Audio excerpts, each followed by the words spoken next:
Life is weird. Super weird. So, what did we decide to do with our fascination for the strange and unusual? We made a podcast about it. This is Weirdify. Now, let's get weird. Are we ready to start another episode? We're ready to start Okay. another episode.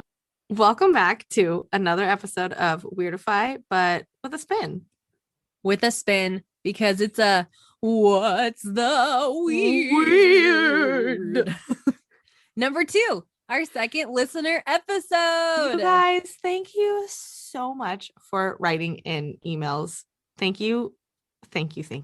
Yep. Thank you, Weird Family. Thank you, Weird Friends. Thank you, Weird Family. Thank you. This is all big into something. Wow. Weird Pets. Thank you. Weird Plants. Thank you. Oh. I think we get the point. Yes, we're very grateful to be able to have some episodes to read back at you. Some of these have been in the emails for a couple of weeks, so it's exciting to have enough to be able to bring another What's the Weird at you. Yeah, and it is quite a tease to just see them sitting in our inbox. I know, because we look at them. We don't read them. We do not read them. So these are genuine reactions. Yes. Genuine fear, genuine shock, genuine insert emotion here. And our first email comes to us from my lovely, sweet coworker, Ashley. Subject line, floating tie and ghost princess. I am so fucking excited my gosh, to read. It sounds like a video game. I am so excited to read this email. Okay, let's get into it. Hello. I've decided to finally write in and try not to be a perfectionist. I'm just going to jump right into my ghost stories, more like my sisters, but I'm going to take the credit. I'm Ashley. Hello. And my sister's name is Sabina, and we're very close in age. So we've always shared a room. My childhood home was a really cute, small family house, but was for sure haunted. In whatever way, I'm not sure if it was a good ghost or a bad ghost, mostly just a sense. I personally am not sensitive to paranormal or spiritual things, unlike my sister, but whenever I visit that house to either clean in between tenants, we rent it out, or just go to help my mom fix things, I notice that the air is really still. Ooh. Especially in the upstairs hallway. Oh, I don't like that. Still, air, hallway. Hallway, worse. Oh, okay. At the end of the hallway was Sabina and I's room and the office, and the other end was my mom's room, towards our room, and was the beginning of the stairway to the first floor of our house. Sabina always was the more reserved child and scared easily, and I just thought she was a scaredy cat when we were younger. One night, me and Sabina were probably around 7 and 8-ish, I'm not sure, but very young. We were sent to bed with our door open as always. We could hear the TV playing downstairs where my mom and her friend were watching a movie. I heard faint jazz-like music and thought that it sounded strange because it sounded like a really old or damaged record was playing, or like it was playing out of an extremely damaged radio. Oh. It sounded almost distorted. It got louder to the point where both me and Sabina got out of bed to ask our mom to turn it down and told her it was scaring us, but she said her movie was at a low volume. She didn't seem bothered and assured us that there was no music playing, but at this point, Sabina seemed to be really upset, which really upset me. We both were sent back to bed and continued to hear the music, and from what I remember, went full meltdown mode. My mom and I came up and tried to calm us down, and blamed it on our toys being low on batteries or something. I guess I've always been logical since a young age and felt that was enough explanation for me and went back to bed. But Sabina started crying and yelling for mom not too much after I fell back asleep. She was freaking out and told my mom she saw a red tie on a dark figure coming down the hallway into our doorway and towards her. I did not witness this, but nevertheless freaked out, and I can't remember if we went and slept in our mom's room or if we decided to share a bunk that night, but either way, it shook Sabina and still does to this day. Of course, our mom and her friend dismissed it as just us being kids and having big imaginations. But now that we're older, she admits to weird things happening in that house all the time. My second story is one that she never doubted actually happened, and to this day was one of the most paranormal things she had experienced. This takes place in the same house, same room, same bunk beds, just a slightly younger age. Once again, me, bottom bunk, sound asleep, Sabina, top bunk, feeling all the spiritual and ghosty. My mom told me this story because I don't remember it. My mom and our dear family friend were downstairs in our kitchen really late at night, basically early in the morning, around 2 a.m. ish. I don't think it was 3 a.m. So that's a good sign, but really early. Her and our friend were talking about how his sister died in a car accident being hit by a drunk driver. It was very sad and a sensitive topic to him, and this was the first time he and my mom ever talked about it, even though it happened a while before this. My mom recalls them talking about her beauty and remembering all the good times. All the good things about her when Sabina screamed for our mom upstairs. Startled, she ran up from the stairs and found Sabina sitting up in her bed, not crying, but a little scared. She asked her what's wrong, and Sabina explained that someone was sitting at the foot of her bed looking at her. Ooh, she described who she saw to be a princess with brown hair and smiling. Oh no. It's not like bad that she's smiling, but it's just awful. It just doesn't paint a good picture. My mom was shocked and couldn't believe it because Sabina perfectly described our friend's deceased sister. Aww. Sabina really said she was sad. just watching and smiling over her. Okay, that's a different tone. Like an actual smile, not like not like a creepy creepy Cheshire smile. cat Okay. smile. Oh, Yeah. thank God.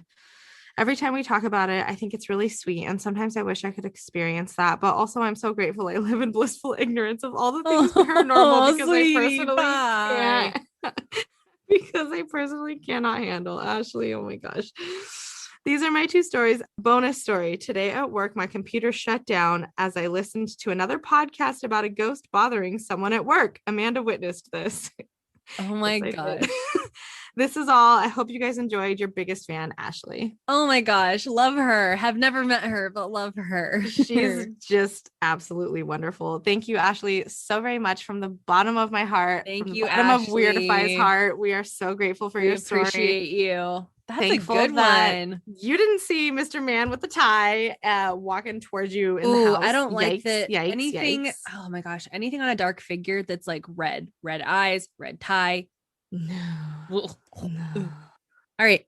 So our next listener story comes from my best friend Jacqueline, and she wrote in last episode, but she's seen a bunch of crazy shit. So she had more. Keep writing in. And Thank you very she's much. We want got more my of back these as far stories. as, yeah. I was like, I know you have some weird stuff. Please share it. And she's like, on it. And There's got this. no rules about how many times you can write in. You can just just keep throwing them at us. As long we'll as you keep bringing them back at you. Stuff, please just keep writing it on in. Yep, exactly. Okay, so this is from Jackie. Hello again, ladies. Excited to write in again to share yet another Weirdify experience. Not as scary as the first time I wrote in, but a bit trippy. I was about 13 years old. My family and I were doing a road trip to Albuquerque, New Mexico for a wedding. The trip felt like 10,000 hours long, especially when we were heading home. We got a flat tire in the middle of nowhere, and the next town was about 2 to 3 miles out. My dad didn't have a spare for some strange reason, so he said he would end up walking to that town in hopes of a tire place open. Oh, got it. My dad got out of the car, and all of a sudden there was a truck behind us, stopped, and a tall man came walking towards my dad. I couldn't make out his features, and his voice was a bit deep. He asked if my dad needed any help. The situation was explained, and the man said he had a spare tire and tools to help us out.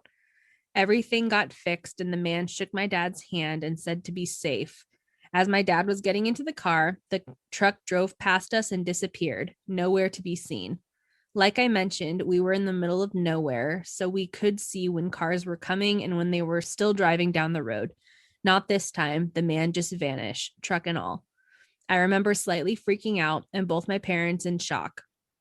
They're convinced it was a guardian angel or something. Who knows? Aww. I'm just glad we got home safely and none of us talked about that crazy, whacked out situation. Moral of the story, maybe try to have a spare tire in case of an emergency. You never know what could happen. Cheers, ladies. JT. Oh, thank you, Jackie. Oh, I've never heard that story. I like that one a lot. Yeah. Oh, that's a good one. I like that. I like that one a lot. Okay, so this is a write-in from another deputy, another anonymous deputy. I will refer to this deputy as she, though. Okay, go for it. Okay. Wow. My mind has been racing looking back into the weirdest dark closets in my mind. I have several top stories, but when you said fetishes, I immediately thought of this case. Oh my gosh.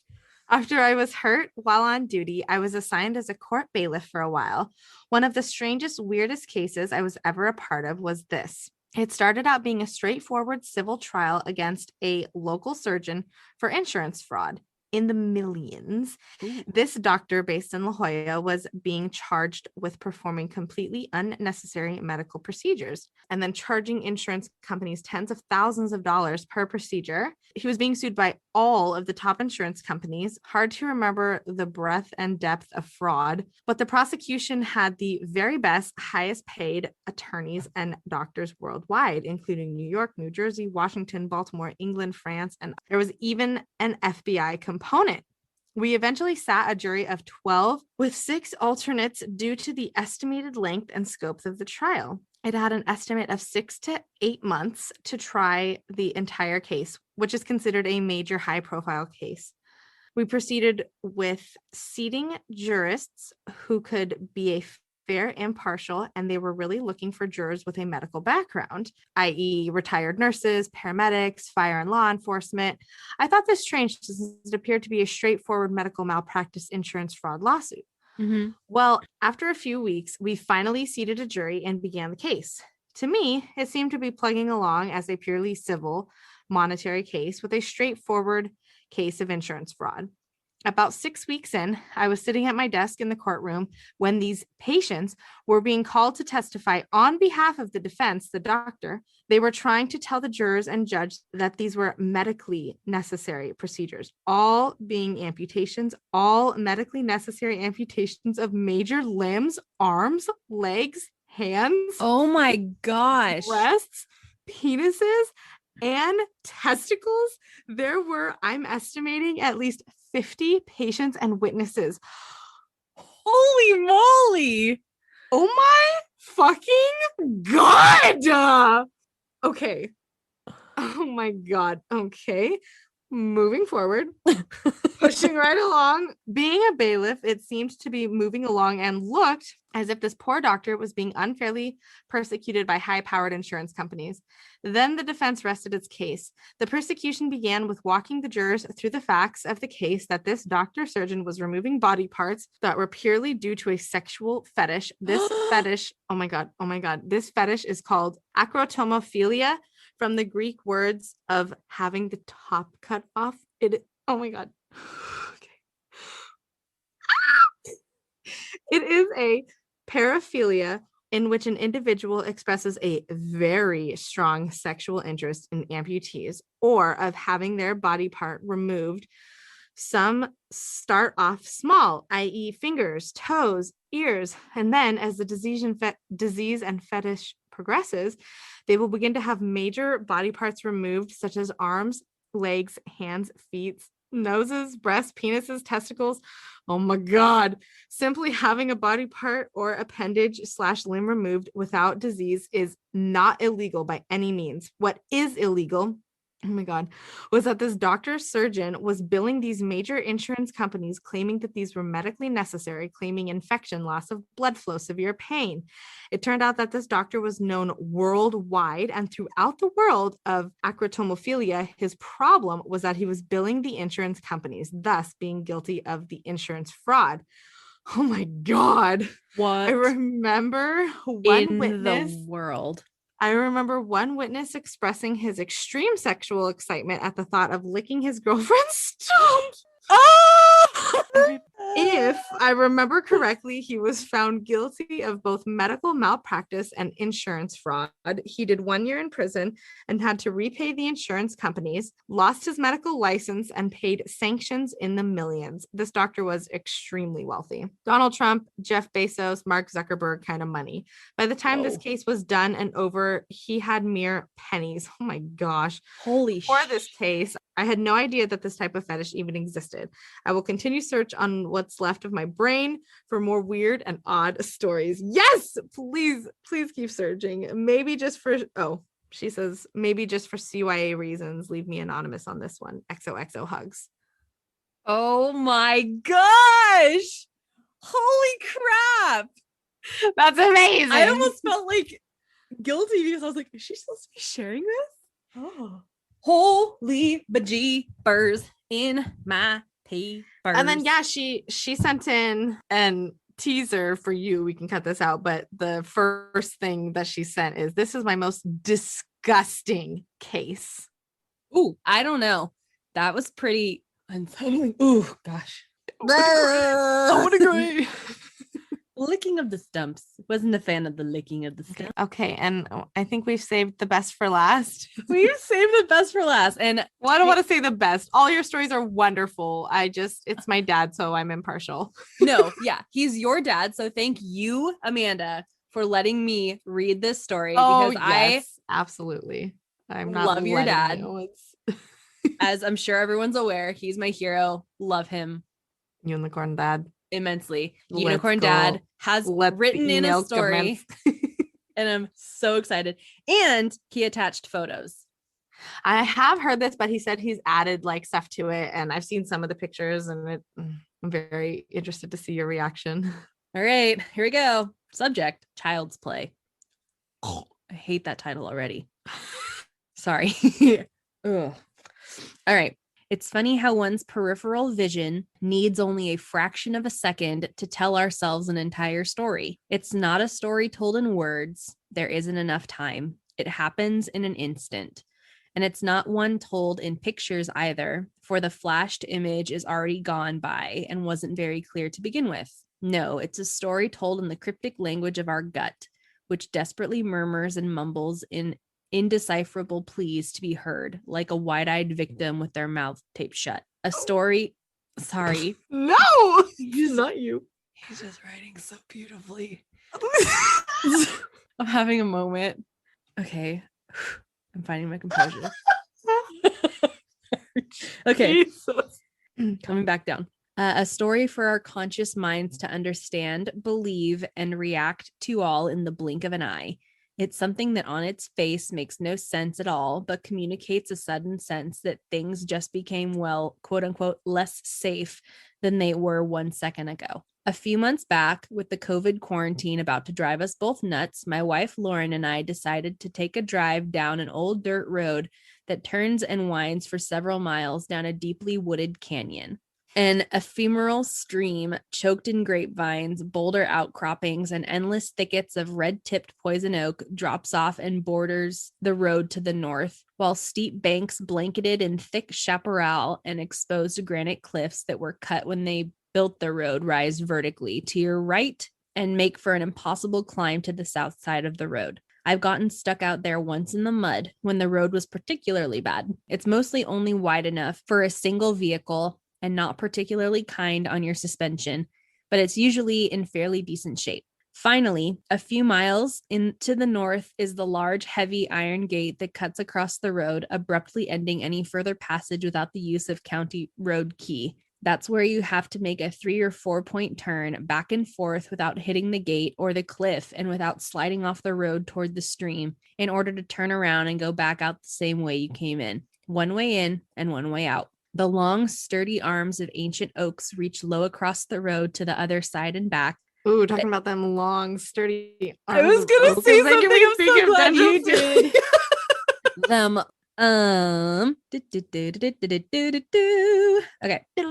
The long, sturdy arms of ancient oaks reach low across the road to the other side and back, creating the sort of nature tunnels that you might see on a postcard. The leaves greedily gobbling up most of the sunlight, leaving little for the road below.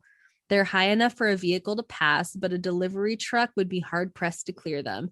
Not exactly a claustrophobic's paradise, but then I'm not claustrophobic. The choked out nature of the landscape around us belied the fact that Indians once lived in these hollows, as evidenced by grinding holes in mortars here and there in the bedrock and boulders. And though one can almost still see them sitting there, grinding acorns and speaking of the mysteries of the Kumeyaay people, their presence now was long since gone from here, leaving only ghostly imprints in the fabric of time where once they had thrived under these very trees. Oh I should have expected nothing less from my dad than like the most eloquently written it's email just ever. Seriously. it's word porn.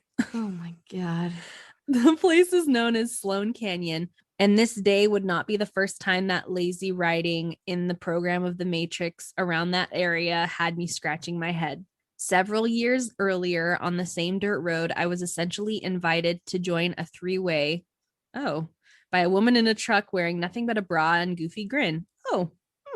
A year later, not a mile from there, I rounded a certain corner on foot to find a large pit bull who had heard me coming long before I saw him and was standing still as a statue in a wide open gate, not 100 feet away with its gaze deadlocked on me.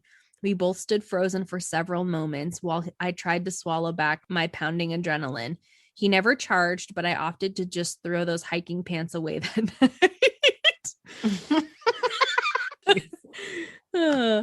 Hiking half a mile from that spot, my life was literally threatened by two tattered druggies who pulled up alongside me in a car that was every bit as ratty as they were. And the driver randomly asked if I could outrun bullets. 2 months ago, a man was murdered in a fatal shooting in that very same spot. Coincidence? Maybe. But suffice it to say that 4 of my 5 most bizarre and unnerving outdoor moments have happened within a mile of where this story takes place. As the road began to darken under the first dimming cover of ancient willows and sycamore trees, Lauren surprised me by asking, "Do you have a gun?" "I do." "Okay." I double-checked just for her peace of mind. We wound along the twisted road, admiring the confetti of wildflowers that the spring rains had scattered all along our way, stopping often to take pictures of them, even in the failing light of the afternoon. The sun was getting low and the shadows were getting long, and perhaps a quarter of a mile from the iron gate, we stopped at one of the wider spots on the road where it's much easier to turn around. I contemplated heading back home then, simply out of convenience, but I've always got to know what's just around the river bend. So I figured, what's another 20 minutes? Coming in clutch. The Disney reference. Yeah. Okay. We'll be driving back part of the way in the dark by now anyway. So onward we rumbled. We were nearly to the end, where I was pretty sure the iron gate was just around the next corner, when my peripheral vision caught a flash of color along the cliff to the right, and there was the instantaneous gut story. I'm pretty well versed in nature and very well versed in local wildflowers, and this definitely was not one of them. In fact, I definitely didn't belong there. In fact, it was, I could swear, some sort of toy right there on the side of a vertical cut of sheer granite rising to the south side of the road. I hit the brakes and threw Old Blue in reverse.